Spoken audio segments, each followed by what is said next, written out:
Hold up, Commanders fans.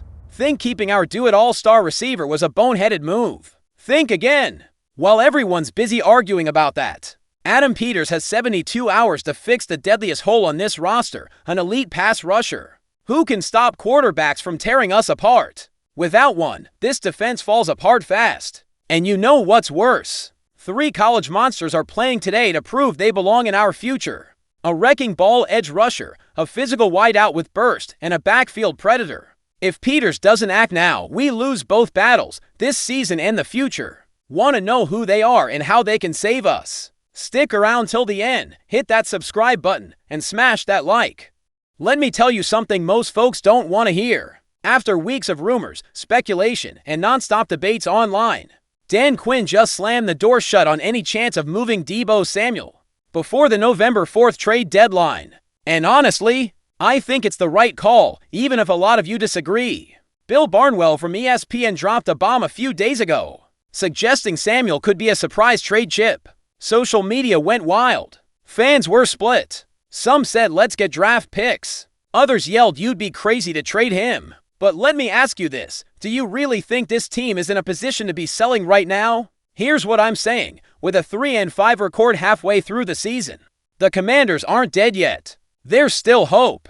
And trading away your most versatile, physical receiver when Terry McLaurin has already missed 5 games this year, that'd be football suicide. Think about it, Noah Brown hasn't played since week 2, injuries have wrecked the receiver room. Washington's been leaning on practice squad call-ups and unproven guys. And the solution is to get rid of Deebo Samuel? That's straight up madness, but here's the real kicker. This week at practice, Quinn was crystal clear. He said Samuel looked like his old self again. The burst is back. The juice is back. That heel issue that's been slowing him down, gone, and with Jaden Daniels coming back into the lineup this Sunday night against the Seahawks. You really think it's a coincidence Quinn made those comments now? I think Quinn's sending a message to the whole league. Deebo Samuel isn't going anywhere, period. It's a statement of intent. It's telling the locker room we're still fighting for this season. It's telling Jaden Daniels, your top weapon is back. It's telling Adam Peters we're not selling.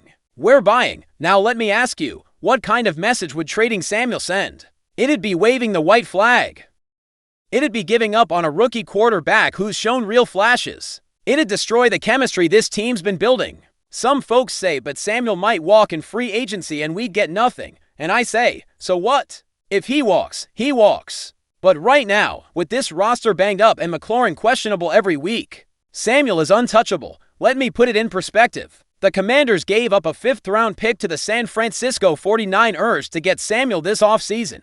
Sure, maybe they could get a 4th or even a conditional 3rd if they moved him now. But guess what? That pick doesn't help you win in 2025. That pick doesn't give Daniels a proven vet who can line up inside, outside, in the backfield anywhere. That pick doesn't give you the 600 yards and 4 touchdowns Samuel's put up when healthy. Quinn gets something a lot of fans don't want to admit. This team needs stability, not more turnover. They already lost Armstrong for the year. Wise and Jean-Baptiste are hurt. The defense has holes everywhere and we'll get to that. The last thing they need is to blow another hole in the offense by trading away an all-pro in his prime. And here's the part everyone's overlooking. Samuel isn't just a receiver. He's a tone setter. He brings physicality every single snap. When he's on the field, defenses have to respect him. They've got to put their top corner on him. They've got to be ready for the jet sweep. They've got to prepare for the screen. He opens the field for everyone else. Now I know what some of y'all are thinking, but Marcus, what if Samuel gets hurt again? What if his numbers drop? What if he really does leave in free agency? And I'm telling you, those are risks worth taking. Because the risk of trading him now and watching the offense fall apart is way bigger. Quinn made the right call. He's betting on winning now instead of stockpiling picks for later. He's showing faith in his roster. He's showing belief in Jaden Daniels in this season. And honestly, that's exactly what this team needed to hear. But what do you think? Did Quinn make the right move keeping Samuel? Or should the Commanders have gotten whatever they could before the deadline? Drop your take in the comments, because this decision could shape the rest of our season. If that caught you off guard, wait till you hear this, because now we're talking about the biggest problem the Commanders have right now. And no, it's not the quarterback. It's not the O-line. It's not even the receiver room.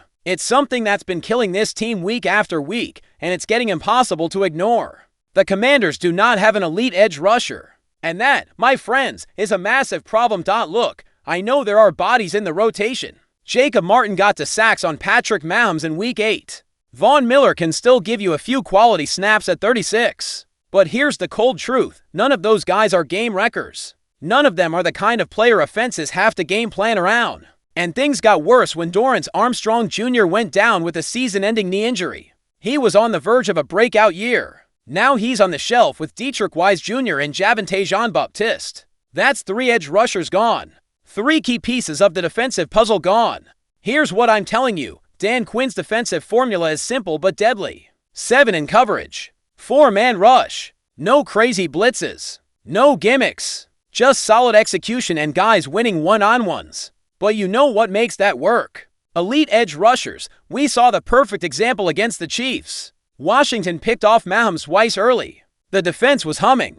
The zones were tight. Everything looked great. And then what happened? The front stopped getting pressure. Mahomes got comfortable. He started carving up those shell zones like a surgeon.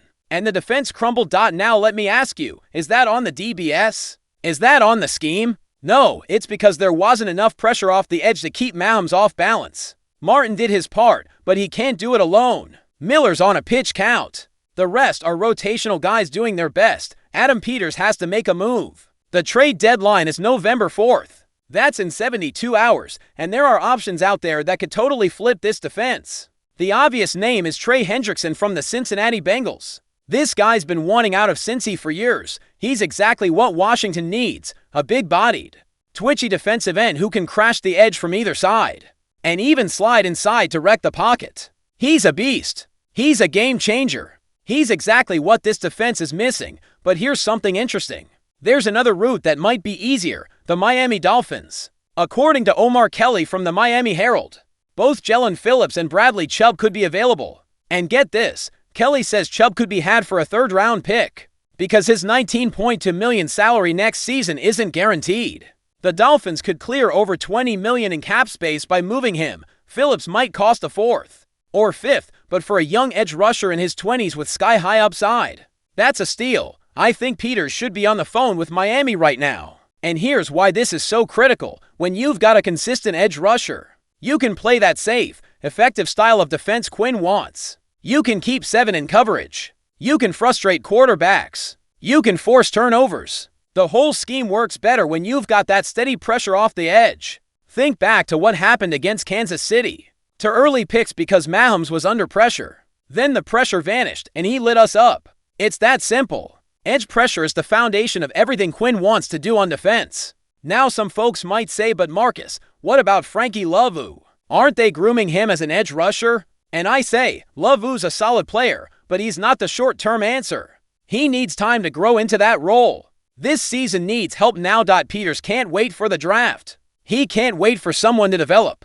He can't wait for free agency. The time is now. At 3-5, every game matters. Every week is crucial. And every snap without an elite edge rusher is a missed opportunity. A 3rd or 4th round pick for Phillips or Chubb is a FAIR price. It's a price any team with playoff hopes should be willing to pay. And I think Peters knows that. The question is, does he have the guts to pull the trigger? Because let me tell you something, if the Commanders don't land an edge rusher before the deadline, we're gonna keep seeing the same pattern. Start strong on defense. Get a few stops. Then, once the quarterback settles in, they'll tear us apart. Over and over. Week after week. Do you think Peters should go all in for Hendrickson? Or would you rather see the cheaper option in Phillips or Chubb? Or should they wait for the draft? Drop your thoughts in the comments. This decision could make or break our season. But that's nothing compared to what's next. Because now we're talking about the future of this franchise. And while everyone's focused on the 2025 season, the truth is Adam Peters has to be thinking 2 steps ahead. The 2026 draft is right around the corner. And there are 3 college prospects playing this weekend who need to be on Washington's radar. Let's start with the obvious one. Donnie Dennis Sutton from Penn State. This dude is a monster. Penn State's pass rusher factory is churning out another machine, and Dennis Sutton is special. At 6'5" and 265 pounds, he's got the perfect frame. But it's not just the size, it's how he plays. He never takes a play off, never. This Saturday, Penn State faces Ohio State in what might be the college football game of the year. And I'm telling you, if Dennis Sutton dominates the Buckeyes, his draft stock is gonna skyrocket. He's already forced to fumbles this season. And against a top-tier O-line like Ohio State's, he's got a chance to show why he's one of the best edge rushers in the country. I think this is exactly the kind of player the Commanders need. He's got the motor. He's got the size. He's got the production. And most importantly, he knows how to make plays when it matters most. You think it's a coincidence he's playing his best ball at the biggest moment of the season? But here's something interesting. While everyone's focused on the D-line, there's a wide receiver flying under the radar who might be perfect for what Washington needs. Chris Bell from Louisville. This guy reminds me of A.J. Brown back at Ole Miss. Not the flashiest comp, but hear me out. Bell's 6'2", 220 pounds. Big-bodied receiver. But here's the crazy part. He's way faster than he looks. He's a threat with the ball in his hands. He can win at the line. He can separate with speed. He can do it all. His stock has exploded this season, especially after torching Miami for 136 yards and 2 touchdowns. This weekend he's up against Virginia Tech on the road. And I'm telling you, if he has another big game, he's gonna start showing up in first-round mocks. Now let me ask you, isn't this exactly what the Commanders need? A young, physical receiver who can grow with Jaden Daniels. Someone to complement Terry McLaurin. Someone who can be that reliable number 2 for the next 10 years. And finally, we've got to talk about David Bailey from Texas Tech. If Dennis Sutton is the obvious prospect, Bailey's the one everyone's going to discover in the coming months. This dude is ruthless. That's the word I'd use. At 6'3" and 250 pounds, he's got elite twitch and speed to blow past defensive tackles with ease. His spin move is unstoppable. Nobody can handle it. He's already got 11 sacks and 50 pressures this season. 50. Those are elite numbers. Those are numbers that make scouts drool. And this weekend he's facing Kansas State, which has one of the best O-lines in the Big 12. I'm telling you, Bailey might slip to the second round because he plays at Texas Tech. But he's going to be a Pro Bowler in the NFL. He's exactly what this defense needs for the future. Imagine a 2026 edge rotation of Dennis Sutton and Bailey. That would be nasty. But here's the reality we've got to face. The Commanders only have 6 picks in the 2026 draft. 6. That's fewer than almost any team in the league. Peters has been aggressive with trades, and it's cost draft capital. So the question is, how do they land these guys? Now let me ask you this. Is it worth trading future picks to move up and grab Dennis Sutton, if he's there? Or should they focus on getting more mid-round picks to take more swings? Should they prioritize edge rusher or wide receiver? These are the questions Peters needs to be asking right now, because the 2026 draft is going to be critical. With Jaden Daniels heading into year 2, they've got to surround the quarterback with young talent. They've got to build a roster that can compete for years. Dennis Sutton, Bell, and Bailey are just 3 names. There are dozens more who'll rise in the coming months. But these 3 are playing in big-time games this weekend. And they're exactly the kind of prospects Washington should be watching. Which of these 3 prospects do you think should be the Commanders' top priority? Edge rusher or wide out? First round or mid-round value? Drop your thoughts in the comments. These decisions are gonna shape the future of this franchise. So there you have it, Commanders Nation. 3 huge stories shaping the present and future of this team. Quinn keeps Samuel and bets on this season. Peters has 72 hours to fix the biggest hole on the roster. And the future is being built on college fields this very weekend.